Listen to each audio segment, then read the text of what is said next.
inches tall. His official weight 144 and 1/4 pounds. A freestyle striker making his professional debut here tonight. He represents the Metro Fight Club, fighting out of H-Town, Houston, Texas. Parman. And across the striking cage is his opponent fighting out of the 8-Walk Hotel Raptor. He stands 5 feet 8 inches tall. His official weight 145 and 3/4 pounds. Raised in the fighting disciplines of kickboxing and Brazilian Jiu-Jitsu, he is undefeated as a professional at 1-0. He represents the Eastside Austin Elite, fighting out of our state capital, Austin, Texas. Please welcome the undefeated Joshua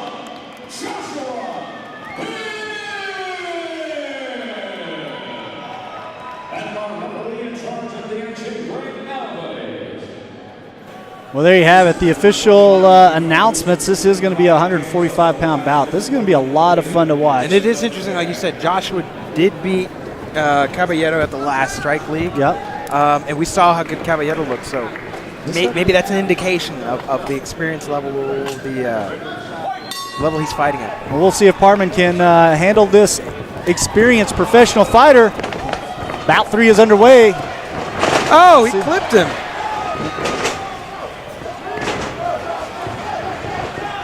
Man, a relentlessness again in Rogers this keeps bout. clipping him. Those are actual shots. And it's just enough to rattle that bell a little bit.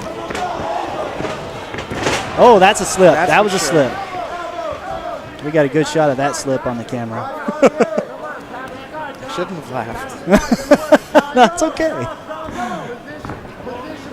Joy of editing.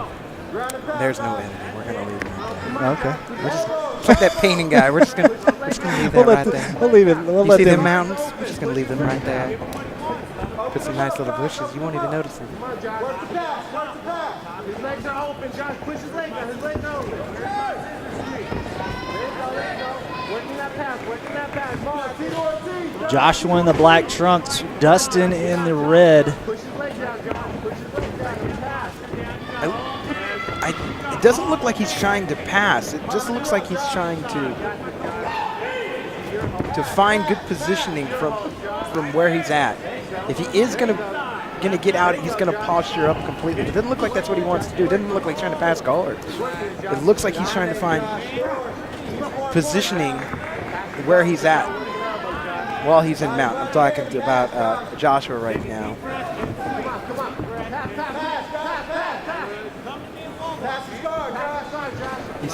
His coaches are telling him to pass the guard. So explain that for a casual fan, Blake. Well, the legs are open of Dustin. His legs are open right now. So what Joshua needs to do is get around either one of those legs to get into a more advantageous position to either, drop some strikes or get a submission. He'll have more leverage to get a submission at that point. It's really hard to in this because, as you can see, the legs are blocking Joshua from going in further and causing more damage and able to put a lot more pop behind those strikes. And unless he went for like a leg lock, there's not a whole bunch. I can't think off the top of my head a whole bunch of submissions he could get out of this position. But he just looks like he's really just trying to find the position he's comfortable with while he's in top control and lay down strikes. He really just wants to. This looks like a wear down. Like he has an idea. He just kind of wants to wear him down. You can, if you from our angle, you can see the eyes of Joshua. You can see it does seem like this is a calculated move by him. Yeah, I mean, his coaches are telling him to pass, and most of the time when you won't listen to your coaches. It seems like he sees something in there, or he thought of something, or he feels something. He feels like maybe he rocked Dustin, and this is a way to just maul him to maybe make it when they get on the feet, maybe make a knockout more easier, something like that. I got you. Because he keeps putting his head right into the sternum, right to the stomach, right to the ribs. He's just kind of budging his head in there. And ever so slightly, you see a hand come up. Right. Ever so slightly, you see another hand come up. It's just like right there. There's another one.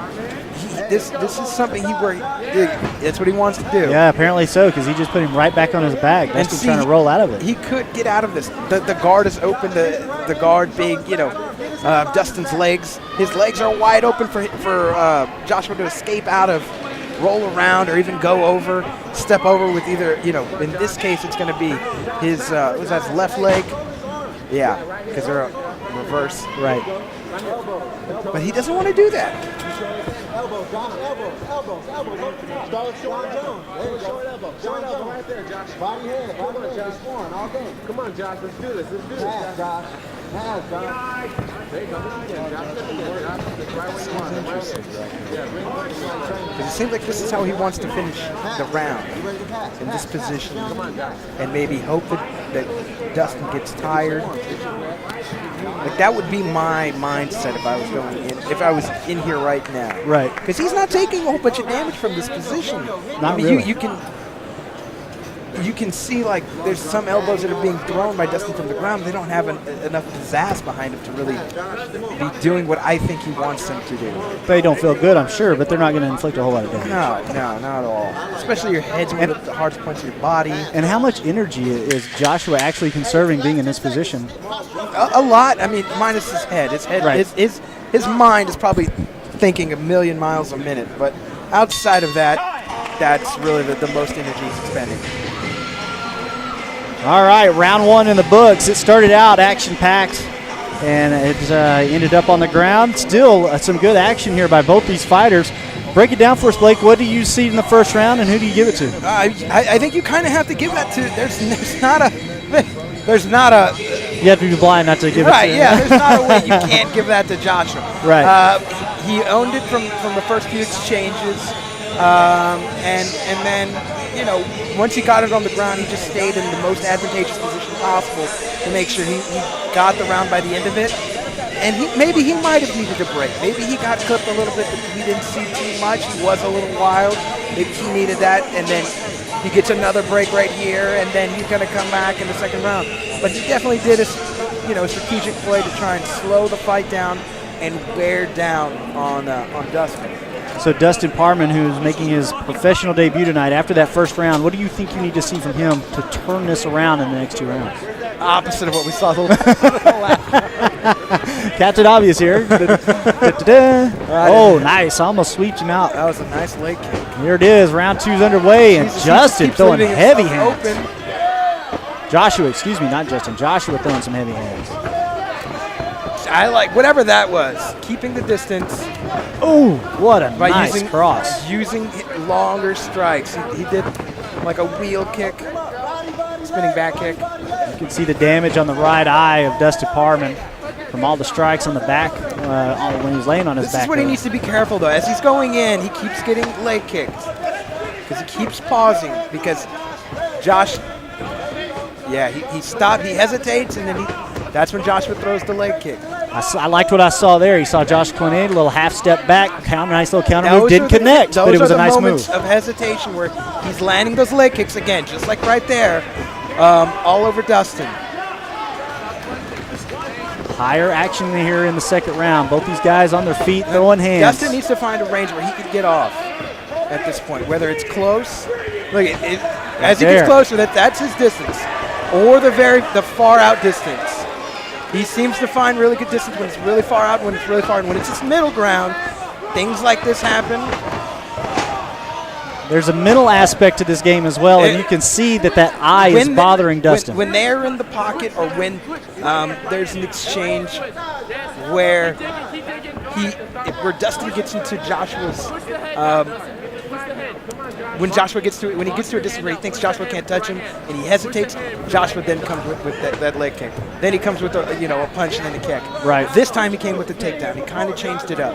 Again, this does seem super strategic at this point. He is in half guard from what I can see. Yeah. Yeah, he's in half guard. He's got his right leg on the other side of Dustin right now. If he wanted to continue to push to that position, he could. Now, one could argue that even though Dustin is on his back, he is the one that's being the more active fighter in this position right now. It looks like they're actually in full guard. I take that back. He's not in half guard. If he was, he gave it up. What was that you were saying, though? Oh, I was just saying that even though that Dustin's on his back, you could say he's being the more active fighter of the two, even though it's not the most favorable position that the judges are going to look at. Right. You're gonna favor. Nice elbows. If this is war, that's interesting. He's lifting his head up and he's just letting it come down on the elbow. That's natural gravity doing his force. Yeah, he's letting Newton's law kind of come into play. But right, like you were saying, if you're looking at this from a war standpoint, even in war, in tactics, you want to be at the top of the hill. You don't want to be at the bottom of the hill. Absolutely. And that's exactly the same. If you were to look at a battle from far away, you'd think the people at the top of the hill that are holding off the people at the bottom of the hill are winning the battle. Even if they weren't, it still looks that way. That's exactly the way it is. Sometimes, even if they're not doing the most damage, it's still whoever's on top is usually getting those points on the judges' scorecard to give them the round, to win them the round. So, this is interesting. He feels really comfortable. I mean, he's feeling really comfortable here. He felt really comfortable in the first round. Feels really comfortable in this round. He felt really comfortable on his feet, right in that mid-range. Oh yeah, mid-range in the pocket. Bruce Lee talks about having 4 ranges, and that's what I keep bringing up. It's again, it's the most furthest out, where you have kind of the spinning back kicks, which is what Dustin was landing. Then you have a closer range. It's more of an inside kicking range in the pocket, and then finally in the clinch again. Another area where we saw Dustin have examples, especially when it was against the cage. But in those transitions from going to those different ranges, Joshua was finding a lot of success with strikes and kicks. And then finally his takedown. Referee kind of interesting choice to bring it up. He didn't do that in the first round, even though it looked to me like sort of the same level of activity. Those leg kicks are going to, by the third round, slow him down. Now that knee landed. Even if it was blocked, it did look like it landed. Joshua still may be on a little bit of wobbly feet right now. We need instant replay to show me if it did that for sure. This is an interesting turn of the tide, because I'm telling you, he is still rocked from that knee. This is why he's getting cracked. Oh, wow. The debuter here showing Joshua. That was, wow. This is a war right here. That's an interesting move. That's it. He kept circling around the ref. He heard the ticker. He kept circling around the ref. So there you have it. End of both of them were badly hurt in the last 30 seconds of this fight. Oh yeah. This is super interesting. Now we got us a war. Now this comes down to who do you give this round to? I don't really know, because you had, for the first 2 minutes, you arguably had Joshua winning. Right. And now, if you're looking at who did the most damage, though, was it the accumulation of everything, including, on the feet and on the ground? Or was it the accumulation of what literally just happened in the last 30 seconds? That's an interesting round. That's why you got to love the judging process. It all depends on how they look at it, right? Great second round here at Strike League 2 Rumble at the Rock, as Dustin Parman doing his part to bring the crowd back into this here in the last half of the second round. He did a great job showing that he's got some hands. Oh, this is fun. Let's see what happens here in the third and final round. It is underway. Tapping gloves. Tapping gloves, a show of respect. And it is about to get it going. Let's see what happens in this third round, because both of these guys, I'm telling you, man. These guys are both tanks. My goodness. They're both, it's funny because Dustin landed 2 heavy lefts, and he still got bloodied. He still got punched. There's a lot of blood coming out of that nose. Oh, yeah. But he's not letting it slow him down. Oh, there with the mouthpiece. What a shot. And we have a called time by the referee. Joshua losing the mouthpiece on that connection. We're gonna see how fast the corner's going to put some water in there. This is going to give their fighter a little bit of a break. It looks like a really good. He did take. That was a hell of a hit right there. Yeah, and Parman with streaming blood coming out of his nose right now. I can't tell. Does he also have a cut under his eye, or is that just coming out of his nose? I don't think he cares. I don't think I know. That looks like that's hard to This tell looks like right a now. war. This looks like a war to me. He keeps coming with that left. As he moves forward, he keeps coming with that left. He's finding success, but he's getting countered because he's throwing only a single shot. If he were to come in with a combo, a 1-2, lead it with a jab. If he were to lead that left hand with a jab, I see what he's trying to do there. But he needs to set it up. There it is. He set it up. I don't know if he heard me or what, but he set it up. That's how he's seeing how to end this fight. But if something like this happens again, if he gets taken down, we don't know how long he's going to be on the ground.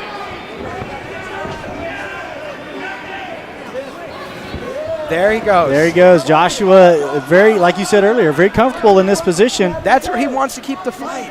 I mean, again, especially right now. This wasn't happening earlier, but I think this sets a precedent in his head that this is safe. This is safety. This is the embassy in a different country. This is where I like that. This is the motherland right here. This is where all your worries and all your cares go away for just a little bit. Parman does have a cut under his left eye, and it is a pretty bad one. Yeah, it looks pretty gruesome. Not sure when it happened, but ooh-wee.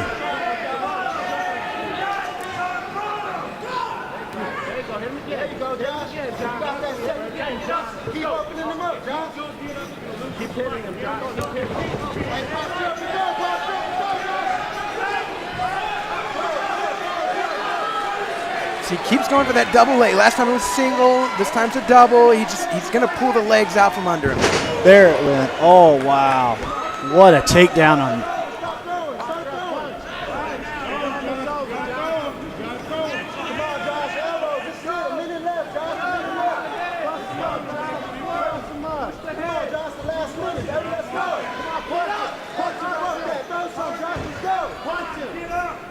I like what Parman did just then. He used his legs to get some distance between him and Joshua, and then he let a couple of hands go. But Joshua, I mean, he's trying to shrimp out from that position, and I think that's maybe why he's leaving. He's not closing the guard sometimes. It's way easier to turn your hips, twist your hips, and push out exactly like he's doing right there. Right. It's an easy position to get out, especially if you feel the other guy's more tired than you are, especially if you have a little bit more turbo in your tank, so to speak. Right. But yeah, I don't know. I don't know if Joshua's tired enough, and I don't know if Dustin has enough oomph in his trunk right now to get out from there. I know he'd probably like to be back on the feet, especially the way things were earlier in this round. He had a lot of success on the feet, but we'll see.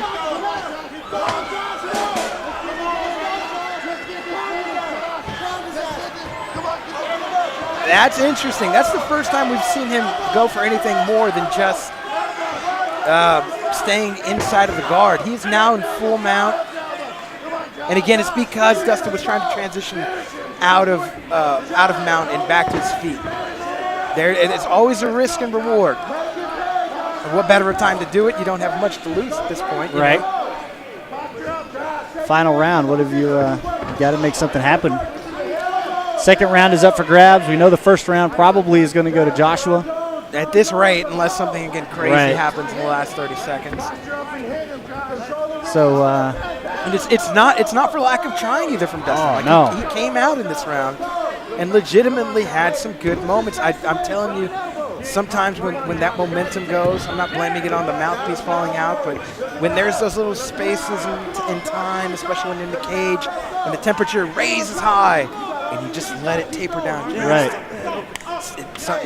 can happen in your mind. That adrenaline can kind of dip down a little bit. Ref's going to bring him back to his feet again. Ref's letting it come back up, give the fans something for their eyes. Little eye candy. Oh, solid connection there. That was nice, but it didn't have, I don't think, the full motion that he wanted. That was nice, though. It was a little bit slow. Both these guys are extremely tired. And that's it. That was a hell of a war. Fight comes to an end. 3 rounds in the book. That was a hell of a war right there, ladies and Dustin Parman, win or lose, has nothing to hang his head about in this fight, coming out making his professional debut at Rumble at the Rock. Great fight by that young man. He caved somebody who was, again, fought somebody like Caballero earlier tonight. Right. Gave somebody all they could handle. Like, that was competitive. Whether it was close or not, that's different. Whether we know who's going to win all 3 rounds or something like that, it's It's different. It was competitive though. Right. At least at the last, half of the fight, it was very competitive. And I think the fans, even though they saw a decision, they saw war. Right. Right. You know.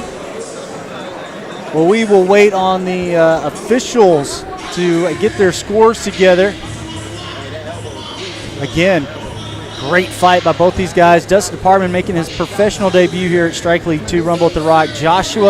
Joshua Rogers making his second professional appearance, both here for Strike League. And again, looking to keep the win streak going. Ring announcer Jeff Houston has stepped into the ring with the judges, officials, or what am I trying to say? That's it. The judge's official decision, and we will go to him now.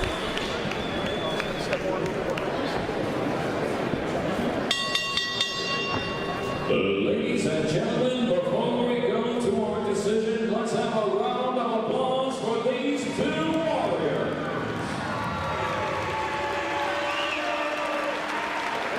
After completing the scheduled 3 rounds, here are the score totals from our judges at gate side. Richard Ward, Anthony Townsend both scored the contest 30-27. Belinda Medine scores the bout 29-28. All in favor of your winner by unanimous decision from Austin, Texas, Joshua